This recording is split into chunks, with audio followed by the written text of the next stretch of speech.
Our next point is vertical circular motion.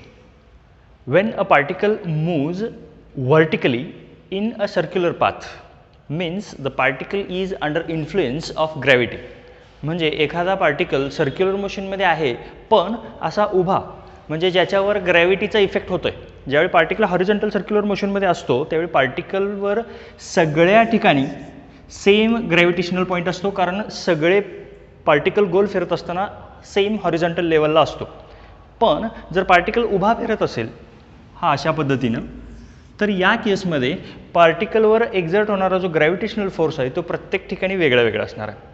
Means in vertical circular motion there is the effect of gravity on the motion of the particle.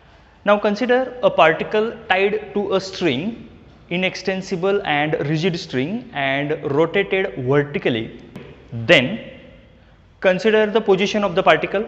Consider highest point is called A, lowest point is called B, and the midpoints will be C and D.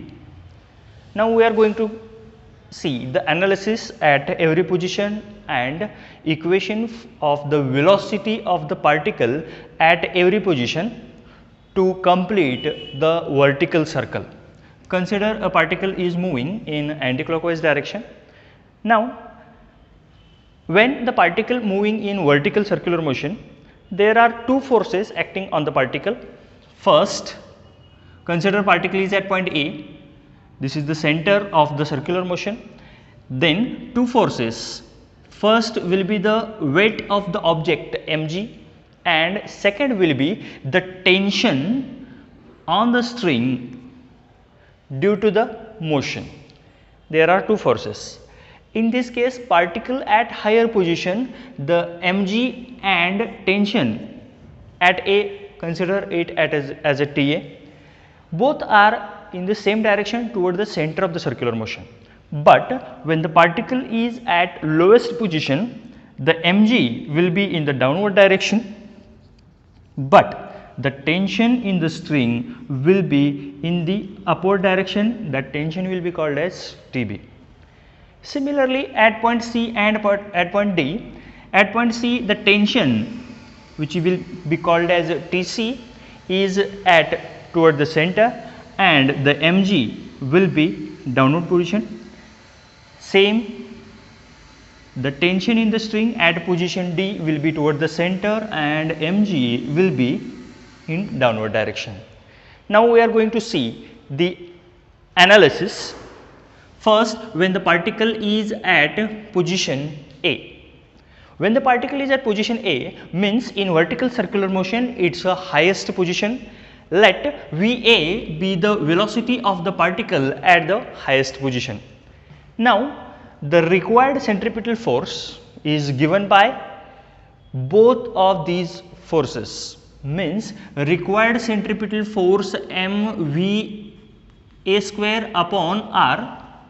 Let r be the radius of this circular path, or length of the string.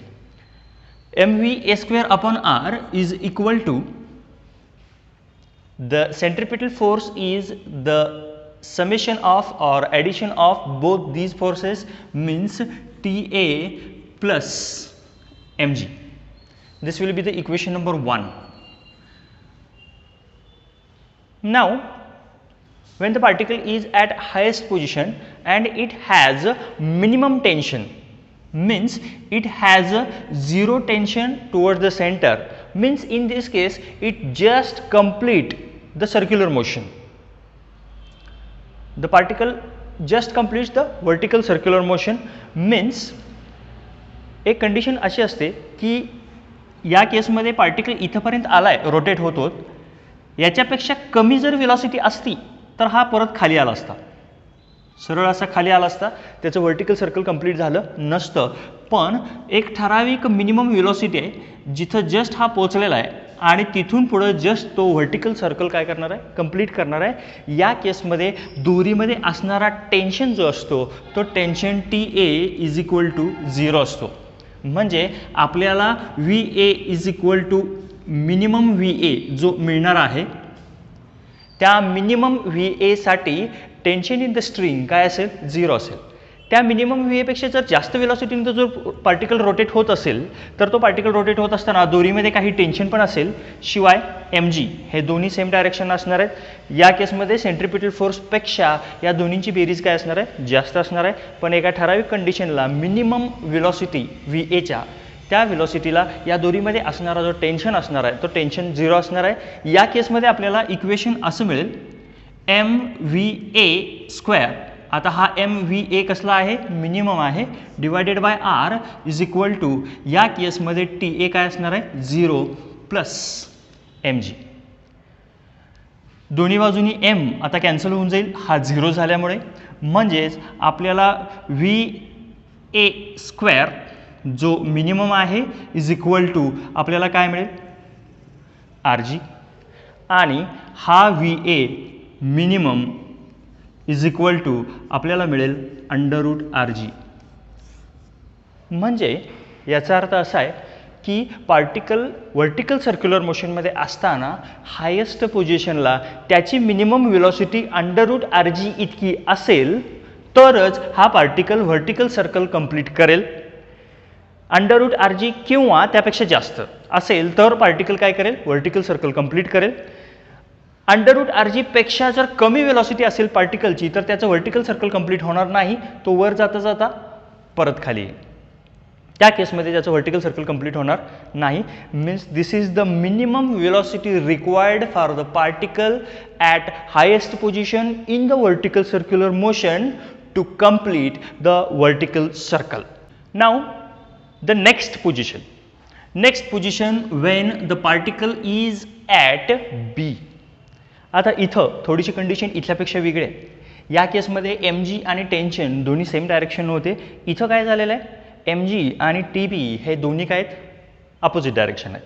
म्हणजे इथं असणारा जो centripetal force आहे तो centripetal force M G आणि tension यांच्या काय असणार आहे, डिफरन्स इतका असणार आहे. म्हणजे आपल्याला असं लिहिता येईल M V B square upon R. This will be the centripetal force when the particle is at lowest position. mvb square upon r is equal to हा या दोन्हींच्या टेन्शनच्या डिफरन्स इतका असेल. म्हणजेच आपल्याला इक्वेशन मांडता येईल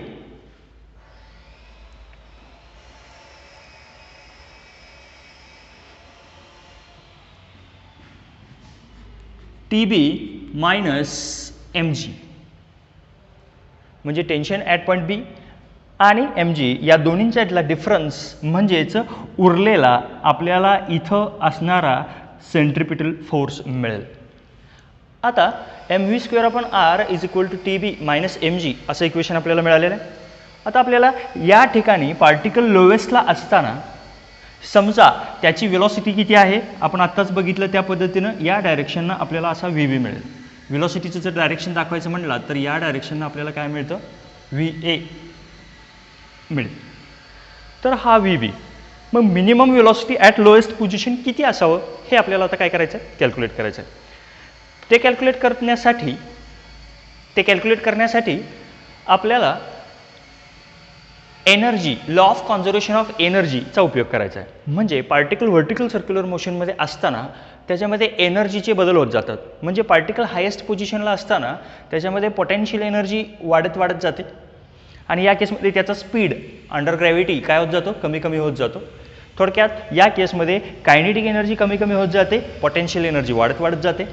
पार्टिकल वरून खाली येत असताना हायेस्ट पोझिशनपासून लोएस्ट पोझिशनला येत असताना त्याची वेलॉसिटी वाढत जाते. याचा अर्थ कायनेटिक एनर्जी वाढत जाते आणि हाईट कमी होत असल्यामुळे त्या जमीन लेवलपासून हाईट कमी होत असल्यामुळे याची पोटेन्शियल एनर्जी काय होत जाणार आहे, कमी होत जाणार आहे.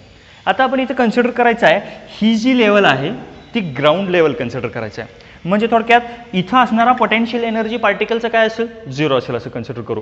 आणि मग इथून हे पार्टिकल किती हाईटला गेलेलं आहे, आर प्लस आर म्हणजे 2r.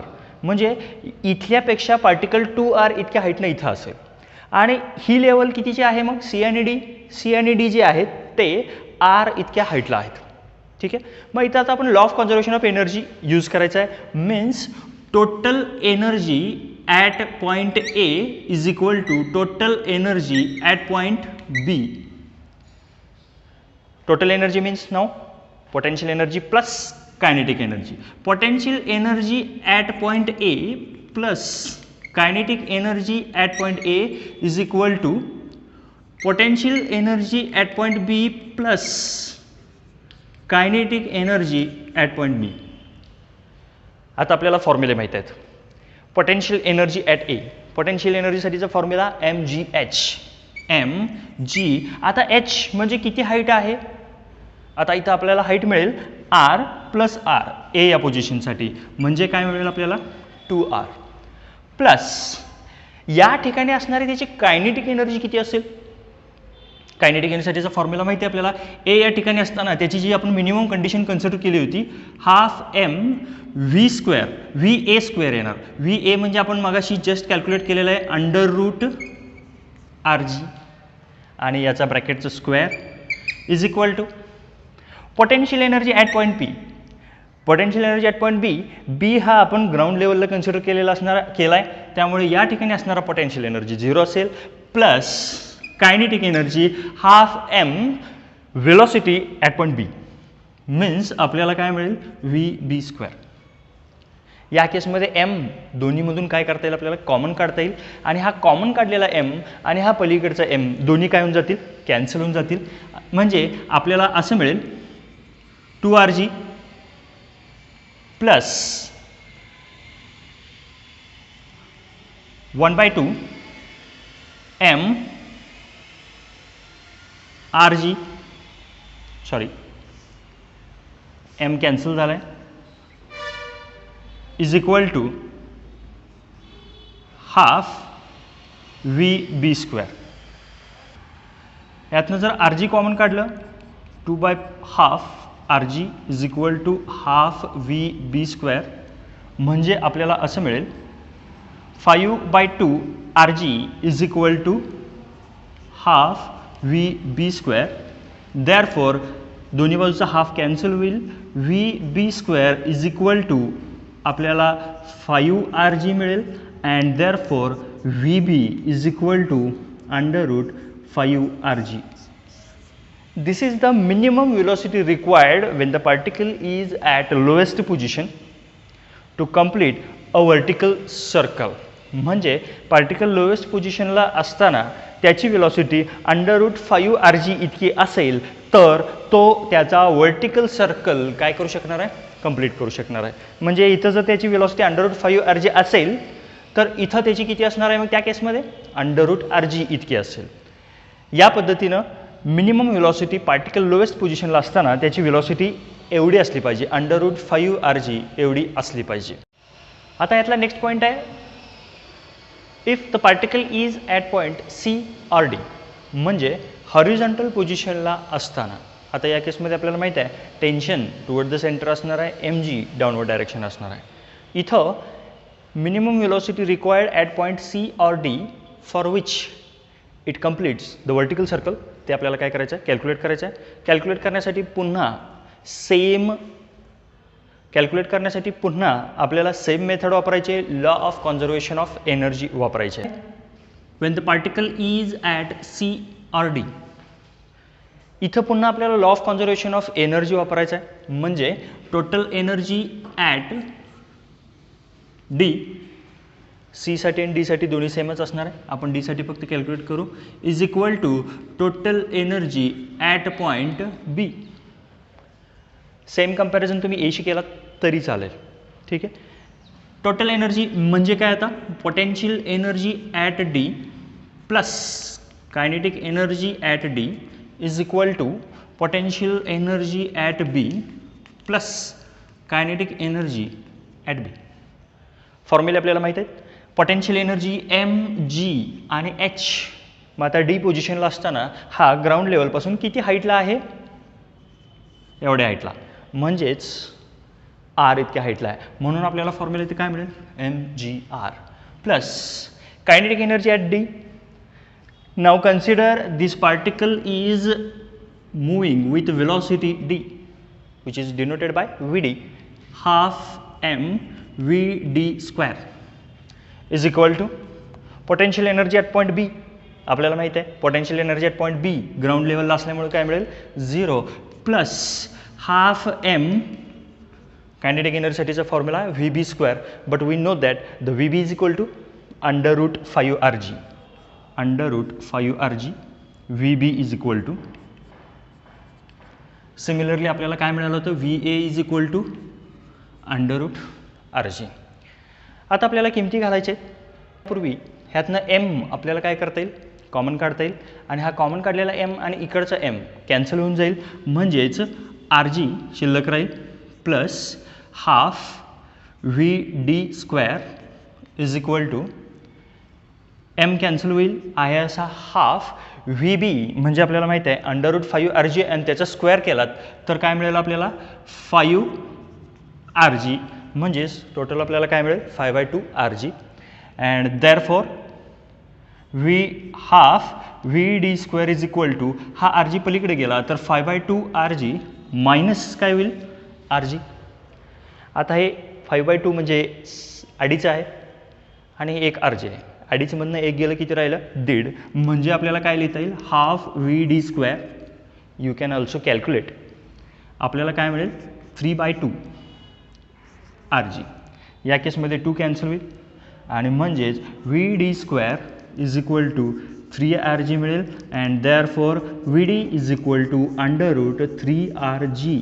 This will be the minimum velocity of the particle when it is rotating in a vertical circle and it is at position D or C. Means this equation can be written same.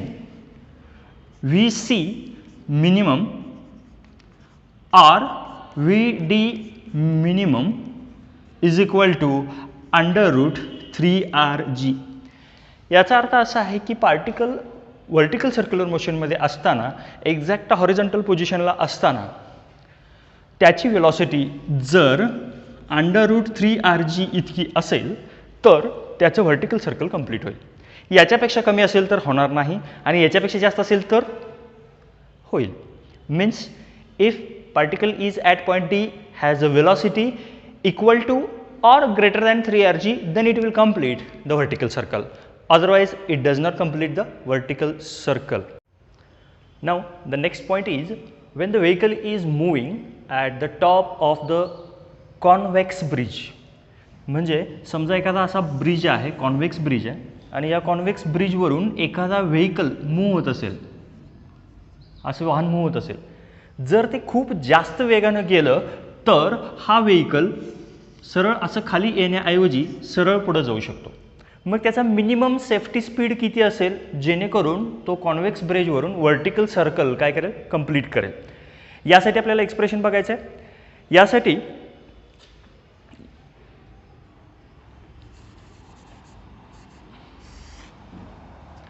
या केसमध्ये या व्हेकलचा जो weight असेल तो downward direction असेल mg.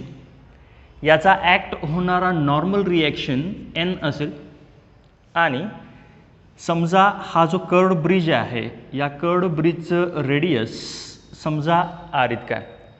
या केसमध्ये काय होतं व्हेकलचं स्पीड जेवढा वाढत जाईल तेवढा याचा नॉर्मल रिॲक्शन काय होत जाईल कमी होत जाईल. या केसमध्ये आपण इक्वेशन असं मांडू शकतो की रिक्वायर्ड सेंट्रिपिटल फोर्स जो आहे आपल्याला invert direction toward the centre लागणार आहे. The required centripetal force mv² upon r is equal to it will be the difference between the normal and mg. Means mg minus n gives the required centripetal force. मग या कंडिशनमध्ये काय होईल समजा व्हेकलचा वेग जर स्लो असेल तर हा वर्टिकल सर्कल इझिली कंप्लीट होईल. पुन्हा त्याचा जर वेग वाढला तर करस्पॉन्डिंग नॉर्मल रिॲक्शन कमी होईल. पुन्हा वेग वाढला नॉर्मल रिॲक्शन अजून कमी होईल. जर नॉर्मल रिॲक्शन mg पेक्षा जास्त झाली then the vehicle will detach from the road. जर नॉर्मल जास्त झाला तर मग या केसमध्ये एक्झॅक्ट ऑप्टिमम कंडिशन काय असू शकते एका ठराविक स्पीडला नॉर्मल रिॲक्शन काय असेल 0 असेल पण त्या केसमध्ये रोड सोडणार नाही गाडी.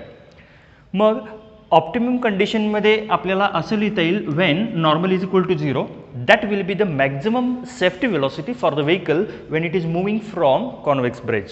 म्हणजेच आपल्याला equation mv² upon R is equal to M G आणि मायनस नॉर्मल 0 मिळतो आहे. दोन्ही केसमध्ये एम कॅन्सल होईल. V square is equal to R G मिळेल आणि या केसमध्ये V is equal to under root R G. म्हणजे एखादा व्हेकल एखाद्या कॉन्व्हेक्स ब्रिजवरून मूव्ह होत असेल तर तो मॅक्झिमम एवढ्या वेलॉसिटीनं मूव्ह होऊ शकतो. या वेलॉसिटीपेक्षा जास्त वेलॉसिटीनं जर तो मूव्ह झाला तर हा रोडवरून डिटॅच होण्याची शक्यता आहे. रोडवरून वर आहे असा वर जाण्याची शक्यता आहे. याचा अपघात होण्याची शक्यता आहे. जर आर जी किंवा अंडररूट आर जी किंवा अंडररूट आर जीपेक्षा कमी वेलॉसिटी असेल तर हा व्हेकल सेफली कॉन्व्हेक्स ब्रिज पूर्ण करेल, पार करेल.